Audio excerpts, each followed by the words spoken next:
contributing to the dissension within the ranks, so to speak.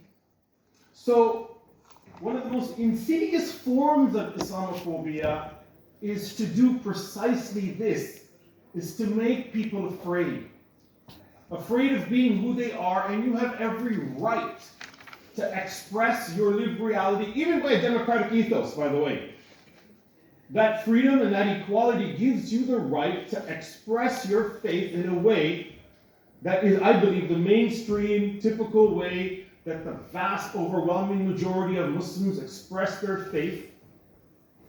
And it does not have to be a docile, huggable, right, Muslim, as Professor Hatem had mentioned in the morning, that even when you die, die quietly and don't show anger. Don't show anger at being kicked out of Sheikh Jarrah. Don't show anger at the mowing down of 3 generations of Canadian families in a single vicious Islamophobic attack. And then the debate on whether or not it's even Islamophobic. There's a pushback. And as I'll get to too, I thought, okay, I wanted to open up the discussion with these thoughts. And come to this, that we must all, and I say this to myself first, be better ambassadors of the faith, be more courageous and sure of the convictions that we ourselves have. We should better represent those ideals. And among those ideals is a belief in haqq and batil. And this life is a struggle in all its various manifestations on a micro level or a macro level. This struggle, if you will, between what is haqq and what is batil, what is truth and what is falsehood. And the modern world and modern education tells you to take this away, erase it. Everything becomes fluid, not just gender. Nothing is thabit. Thabit in Arabic meaning something that is permanent or fixed. But nothing is fixed. But the heart of the believer is. This is the contribution of Islamic civilization in its most potent intellectual forms. Today and forever, it remains this concept of having things that are thabit, that are permanent. And life is mutaghayyir. But we live for those things that don't change.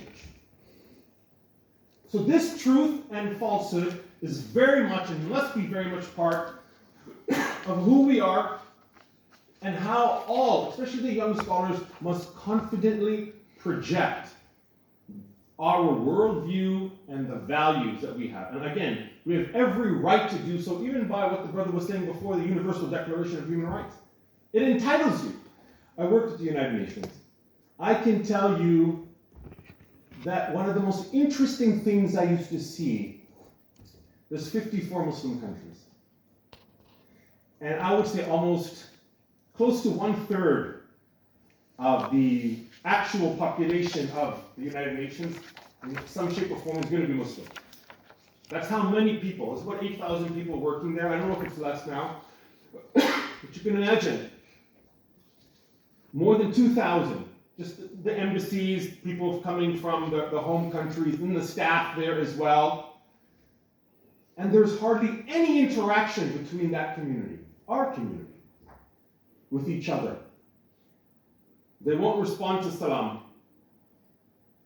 They find it might show a bias. It might show that self-consciousness. That being afraid of who you are. That's what Islamophobia does. And this is very problematic. And I think it even shows within Muslim societies. I joke with my students sometimes that some of them are constantly like, Ammu was behind me. The Ammu uncle, watching me, watching what I say. So I have to say things as if they're standing right behind me, watching everything I do. I'm trying to please an imaginary figment of my imagination that's been forced upon us. You don't want to speak too forcefully. You don't want to come out too strong. You don't want to show bias. One of the best lectures I ever had when I was doing My first year of my PhD in the UK was when the professor came in and said, everybody's biased. It's one of the great myths of education that they say that objectivity means having no opinion. And one of the biggest insults, by the way, in academia too, at least in a North American context, and I'm talking about, or in a Western context, in a Middle Eastern context, is all a wide range of other problems. And one of the biggest problems is the lack of sophistication in the thinking when dealing with complicated issues. But the idea of being opinionated, it's an insult in the English language. And really at the root of it is having an opinion, because nobody should have an opinion. Nobody knows enough to have an opinion. Now that's different than saying only my way is correct. It's a very different statement. But it can lead to this idea of no opinion is correct. Every type of action is acceptable. And you can see all the kinds of problems that will emerge socially, culturally, when that line of reasoning is taken. So the idea then, there is haq and there is batil. I think it's a fundamental acceptance that what young Muslim scholars are doing. So when we come to that, Islamophobia is real. I know in the opening session, there was a discussion on a pushback against this concept. I absolutely agree. People are afraid of recognizing this. They're worried. But I do believe overall that Muslims have to consider and recognize that we are all under a direct threat. I don't say this as alarmist. I believe it's very real that Muslims are under direct threat. Islamophobia is real. Denying it is either dangerously ignorant or willfully blind. So this phenomenon, though, I believe, I'm hopeful, because I do think there's been an upswing. And I've only seen it in the last 6-7 years. An upswing trajectory away from denial to bitter acceptance. I wouldn't say genuine, wholehearted, and I'm going to qualify why I say it that way, but I do believe there's a begrudging tolerance or recognition that it's there. And why? Because overt discrimination is repeatedly exposing neo-imperialist, universalist, moral high ground of the West. It's exposing it. And another way is to also co-opt certain movements before they get too powerful to kind of contain or limit the scope of a definition in what they do. So believers should be ready, and this is not militaristic, and this is not something that is warlike or violent, but to be ready when you recognize truth, not just for one community, for the world, for the global inequalities. To be someone who struggles for global, that is what it means to be a believer. To struggle against poverty, to struggle against the 80% of the population of the world that subsists on less than 5% of global wealth. That's what it means to be a believer, to support that. Now, why I say there's been this upswing trajectory, I don't want to go over my time, so I just want to make sure I look at this. So, why there has been an upswing trajectory? I mentioned these 7 major points. First, March 15th, very recently, March 15th, the United Nations passed the International Day to Combat Islamophobia. 2 countries were essential, Pakistan and Turkey, into the passing of this in the UN General Assembly. 3 countries opposed it. Well, not countries, 2 countries and the European Union. France and India, not surprisingly, right? And the European Union has its hesitation on whether or not, because they don't want the word Islamophobia to get more credit. We should use it as much as we can. And don't be afraid to use it. Call it out when you feel that there is any direct overt discrimination against you. So that's first. Then you have the Special Rapporteur on the Freedom of Religion and Belief, Ahmed Shahid, and the brother used the quote that he's using, that was submitted by Dr. Awan and Dr. Zempi as a working definition of Islamophobia. I disagree with that definition. I'll do a comparison why. But there is something that I believe is missing in that. But nonetheless, The fact that it's there is important. The OIC has issued 14 Islamophobia reports. Just the last one in January 22. Several reputable NGOs acknowledge Islamophobia exists. Human Rights Watch, Amnesty, Genocide Watch, the Carter Center, also which many people here have written for, the academics. So global NGOs with a following acknowledge it's there. The House Representative Bill 5665, sponsored by Honorable Ilhan Omar on combating Islamophobia, was passed. The European Commission in 2015 started an anti-Muslim coordinator, a special representative. The position right now lies vacant. But nonetheless, they started it, but they refused to call it Islamophobia. Again, because what that involves, and the way the term Islamophobia impacts the deepest imagination and biases that European society has been for the last century told to resist. So I believe it's a very clever, very interesting word that certain I don't know exactly who coined it, but I know it was from the British Muslim community that came up with this, and that was brilliant, the way it was done, because it resonated in Western culture. The idea of being against any type of phobia, that phobia is a discriminatory. And to come onto that, almost jump on that bandwagon, really gave a lot of credence, support for the entire concept, right? You have to be able to speak in the vernacular of the people so you understand the nuances of their language. It's very fundamentally important, especially for people who don't have English as a first language.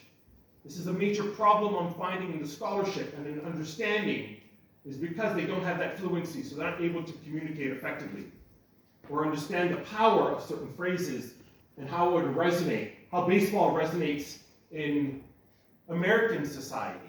Not so much how hockey in Canadian society, how cricket in British society and elsewhere. But nonetheless, knowing those cultural peculiarities is so important. And lastly, Canada, the special representative on combating Islamophobia, right? Recently, they launched this application. So there is an upswing. More will follow. And I believe one of the reasons why is not only because I'm cynical. I don't believe it's coming from many people with this space that, yes, Muslims are people too. I don't think it's coming from that space. I believe it is because there is an attack on the notion that the West is able to promote these universalisms. Freedom, equality, inclusion, rule of law. How can you say this and still be so overtly, clearly biased? So the projection of these values and their precise expression in ways that are manufactured through a Western Europe paradigm is crucial to the entire idea of the West. And this is one of the reasons why it's better to co-opt than to contain. Now, because time is limited, I'm going to go to something that the brother mentioned on why I didn't like the definition that the special rapporteur on religious freedom, well, actually freedom of religion and belief, said. Now, I'm not going to read it, but one of the key missing components, and I've used the one here, Islamophobia Research and Documentation Project. This is the one that's headed by Dr. Hatem. The key feature missing is emphasis on the global power structure, on global racial structures of inequality, the disparity in resource distribution. But that's fundamental. You keep that out, and the whole definition is meaningless. That's what we're talking about, and that's what I wanted to look at on how that is manifest in, basically, inside Muslim majority countries.